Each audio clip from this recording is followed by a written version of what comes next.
औज़ु बिल्लाहि मिनश शैतानिर रजीम बिस्मिल्लाहिर रहमानिर रहीम। આપણા દોસ્ત ફ્રેન્ડ્સ સાથીઓ કેવા હોવા જોઈએ તેના વિશે એક દર્શ આપણે કરી ચૂક્યા. આ દર્શ નંબર 2.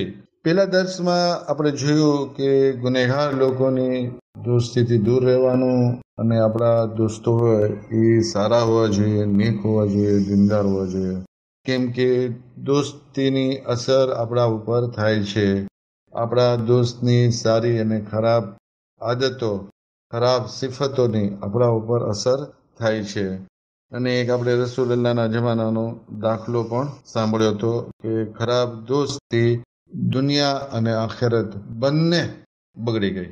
હવે આપણે શરૂઆતમાં આપણા દોસ્તો, આપણા દીકરાના દોસ્તો અને દીકરીની ફ્રેન્ડ્સ, દોસ્ત એ સારા હોય એનું આપણે ધ્યાન રાખવું જોઈએ. કેમ કે આપણા દીકરા દીકરીઓની હજી ઉંમર નથી, મસન 10-12 વર્ષ, 15 વર્ષ, 20 વર્ષ, એ નક્કી ના કરી શકે, સમજી ના શકે કે આપણે મારા ક્યાં દોસ્ત હોય તો સારું, ક્યાં દોસ્ત ન હોય તો સારું. તો એ બાબતે આપણે આપણા દીકરા અને દીકરીઓના દોસ્તો સારા હોય એનું ધ્યાન રાખવું જોઈએ. અગર એના દોસ્ત સારા છે તો આપણે એને, આપણા દીકરા અને દીકરીને ભલામણ કરવી જોઈએ કે તું એની સાથે રહેજે. અગર આપણા દીકરા અને દીકરીના દોસ્ત સારા નથી, અને એવી વસ્તુ, એવી આદત આપણા દીકરા દીકરીમાં નાખી શકે છે કે જે દીનથી વિરુદ્ધ છે, દુનિયામાં બી નુકસાનકારક છે, તો એવા દોસ્તી એને આપણે દૂર રાખવા જોઈએ. આ આપણી ફરજમાંથી આવે છે. કેમ કે આપણે પહેલા દર્શમાં જોયું કે દોસ્તીની અસર આપણા ઉપર થાય છે, આપણા દોસ્તની અસર આપણા ઉપર થાય છે. હવે આજે પહેલા ભાગમાં હું તમને એ સમજાવવા ઇન્શાઅલ્લાહ કોશિશ કરીશ કે આપણા દીકરા દીકરીના સારા દોસ્ત છે તો શું અસર કરશે, ખરાબ દોસ્ત છે તો શું અસર કરશે, એની મિસાલ આપીને આપણે સમજીએ. 4-5 મિસાલ આપણે અહીંયા જોશું. અગર આપણા દીકરાનો દોસ્ત સારો છે અથવા આપણો દોસ્ત સારો છે, મતલબ સ્ટુડન્ટ લાઈફ છે, હજી સ્ટુડન્ટ લાઈફની મેં મિસાલ તમને આપી રહ્યો છું કે જે સ્ટુડન્ટ લાઈફ છે તો એને પોતાના માટે છે, અથવા નથી તો એના આપણા દીકરા દીકરી માટે છે. આ મિસાલ કે અગર આપણો દીકરાનો દોસ્ત સારો છે અને સ્કૂલમાં હારે જાય છે તો આપણા દીકરા દીકરીને સ્ટડીમાં એ હેલ્પ કરશે, એને મદદ કરશે, હોમવર્ક સાથે રહી કરશે. લેશન કરવામાં આપણા દીકરા દીકરીને આળસ આવતી હશે તો એ એને પ્રોત્સાહિત કરશે કે ભાઈ આળસ નહીં કર, કરી નાખવાનું, કલાક રાતના મોડું સૂવાનું, એમાં શું વાંધો.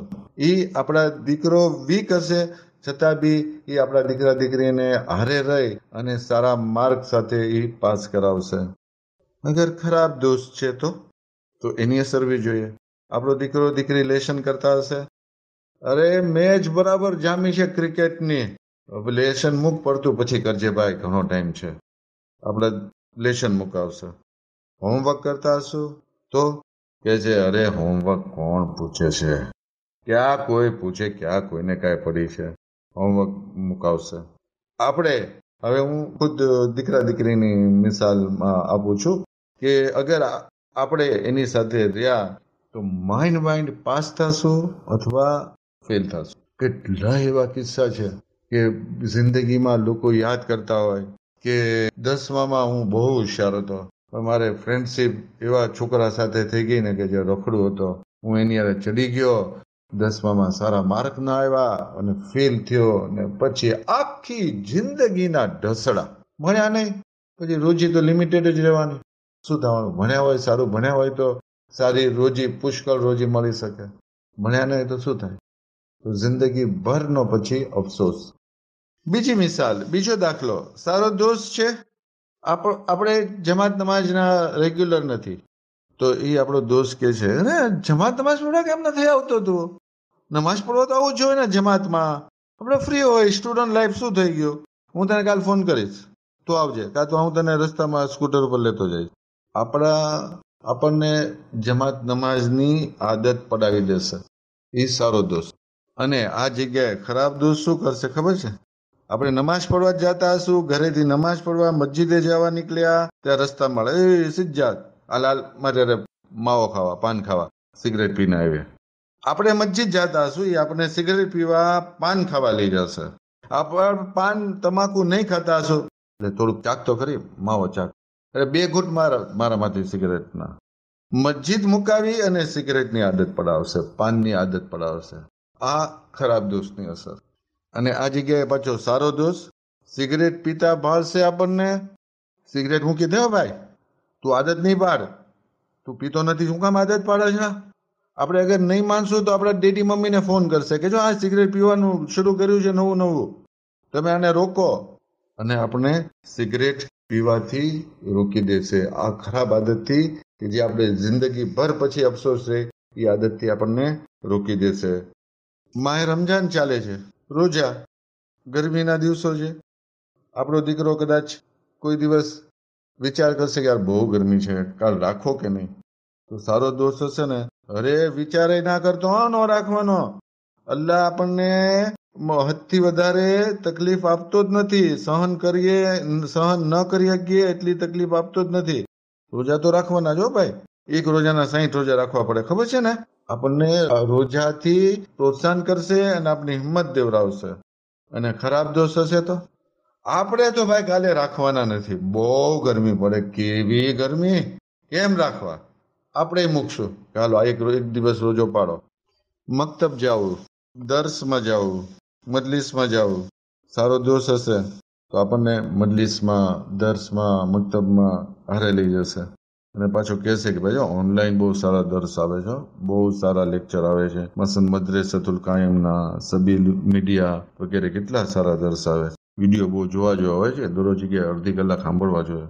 આપણા ઇલ્મમાં બહુ વધારો થાય. આપણને ઇલ્મથી નજદીક કરશે, દીનથી નજદીક કરશે, અજાદારીથી નજદીક કરશે. ને ખરાબ દોસ્ત મજલિસમાં જતા હશે ને બહાર બેહાડશે, બે 5 કલાક વાત કરીએ, માવો ખાઈને પછી જઈએ મજલિસમાં, પછી હજી મસાઈબમાં પોગી જાવ. મક્તબમાં ભાઈ કાંઈ જવું નથી. કુરાન આવડે જ ને બસ, હવે દીની તાલીમ હાલે ભાઈ. આપણને ક્લાસથી દૂર કરશે, મક્તબથી દૂર કરશે, મજલિસથી દૂર કરશે. અને સારો દોસ્ત હશે એની ઉલટું. હજ આપણા પર વાજિબ થઈ ગઈ. સારો દોસ્ત હશે, આપણે કદાચ કહેશું કે આ વખતે સિઝન છે ને આમ છે ને, અરે ના હોય ભાઈ, સિઝન હાલ્યા કરે. હજમાં જી આવવાનું. હજ તો વાજિબ થઈ ગઈ તારી ઉપર. જિંદગીનો થોડો ભરોસો છે, પૈસાનો થોડો ભરોસો છે. જી ભાઈ તું અલ્લાહનું નામ લઈને. આપણા તરત પ્રોત્સાહન આપશે ને હજ પર આપણને મોકલશે. ખરાબ દોસ્ત હશે તો અરે યાર હવે હજ ક્યાં હમણાં થોડી વાર જાજે નહીં, 2-4 વર્ષ 5 વર્ષ પછી. હમણાં આ વખતે કેટલી ગરમી હોય છે હજમાં, પછી જાજે નિરાતે. જિંદગી છે, જી આવશું. આપણે હજથી બી રોકશે. તો આ બધી અસર હોય છે સારા દોસ્તની અને ખરાબ દોસ્તની આપણા ઉપર. તો હંમેશા આપણે કોશિશ એવી કરવી જોઈએ કે આપણા દોસ્ત હંમેશા સારા અને નેક હોય.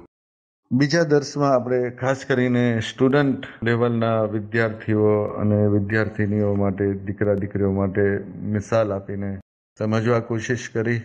હવે નેક્સ્ટ દર્શમાં બીજી કયા સિફતવાળા દોસ્ત ન હોવા જોઈએ એ ઇન્શાલ્લાહ જોશું.